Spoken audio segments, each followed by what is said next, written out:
This is Robert from Arcane Arcade, and I'm going to show you a demo of using EZGUI from AB Software along with the multi-platform suite from Alchemy Labs. Now, I've already started a project that has EZGUI and the multi-platform tool suite, and I've opened up the simple demo. For those of you unfamiliar with it, the simple demo has a scrolling area with some buttons in it, a slider, a button with an overstate and a few other states, radio buttons. You can toggle where the frame comes from. This down here is a progress bar showing how much power you've got, and this toggles for the size of the particles. If I slide it all the way up, choose this one, hit fire, shoot some flame out, and then my power bar will charge up. But if we look at it in standalone 1024x768, we can see that this gets cut off. The list box and the particle size and the fire is a little close to the side. And if we go ahead and build a run, we'd see the same problem.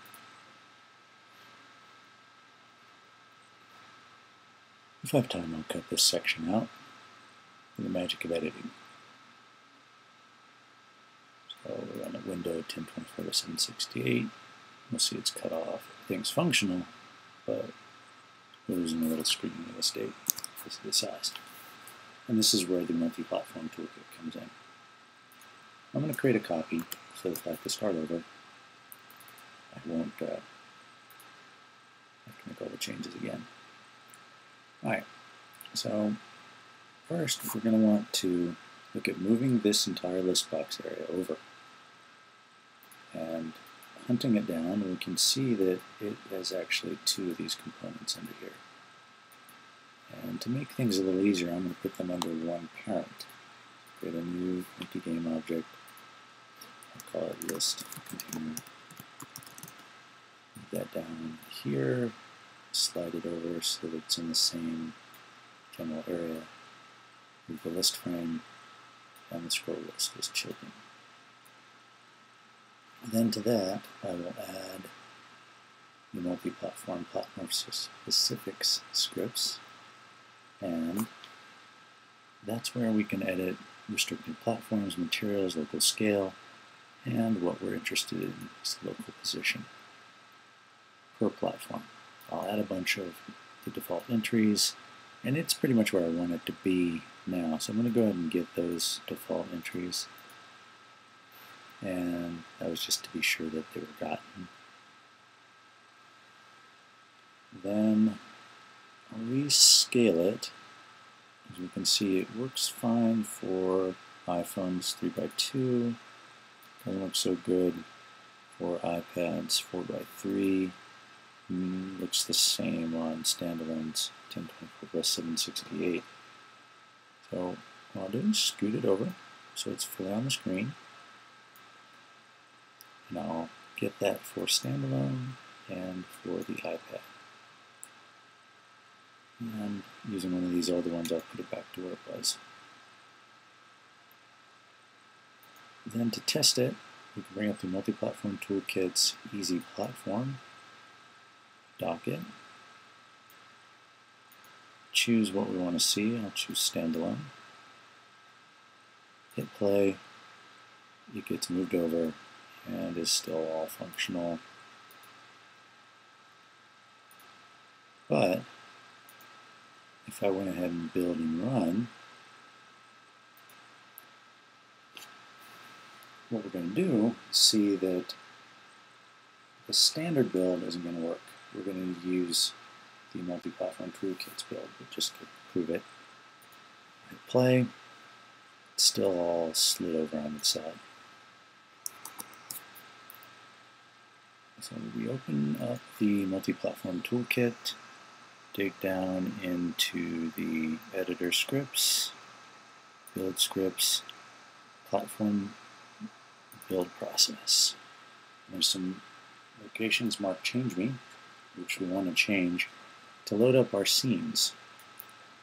And you can change the scenes by platform, and you also want to change your company name and so on. I'll go ahead and change the company name. The game name is EZGUI.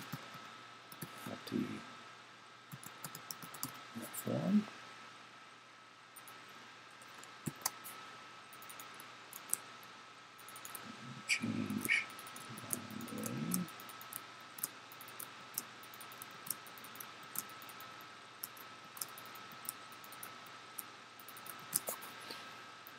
Save it.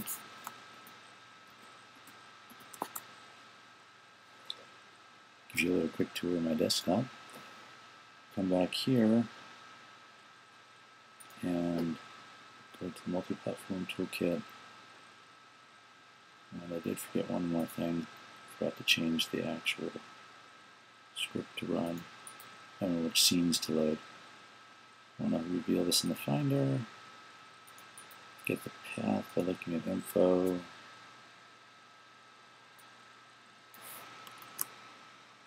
And go back.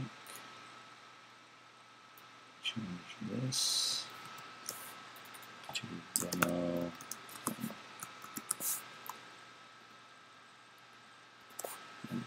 Really should remember. It's all built.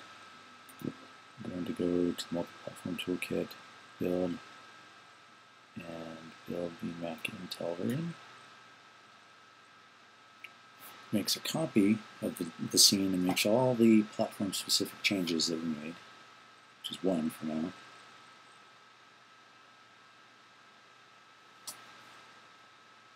Fired it up. Build was complete. Put it in the project directory. I'll go ahead and start it. Windowed, play. That's right where we wanted it. Everything still works, but the fire button's still a little close. Particle size is a little over.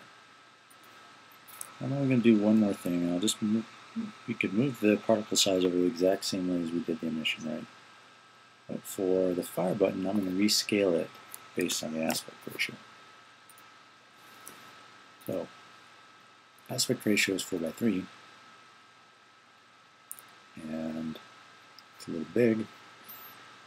We'll go find it, fire button, add in the platform-specific script. That's okay, I don't mind breaking the prefab. Now I have a choice. I could scale by platform, or I could scale by which would look like the previous one, or I could scale by aspect ratio. I'll go ahead and do that. I'm going to change the 4:3 to be a bit smaller. Keeping it nice and tiny. And that's 4:3. Go ahead and get that. And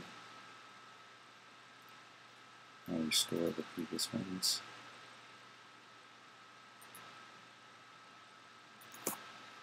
Play. Now it's resized because we were in 4:3. And if I go ahead and go to the Multi-Platform Toolkit, build for Mac Intel, it's going to do the same copying as it did before. Make the changes. And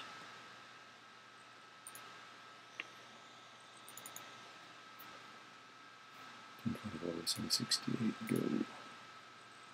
This is nicely sized. A little small really, but alright. So we could do the same thing as I mentioned to the particle size, scoot it over. We could rearrange things. And one thing you do want to keep in mind is to keep onto EZGUI that which is EZGUI's. EZGUI and Sprite Manager are going to be building font atlases. They're going to be controlling pixel perfect, and you don't want to change those things with the Multi-Platform Toolkit unless you go in and start extending the Multi-Platform Toolkit to handle some EZGUI or Sprite Manager items, which maybe we'll discuss in a minute. later demo. Thank you for watching. Have a good day.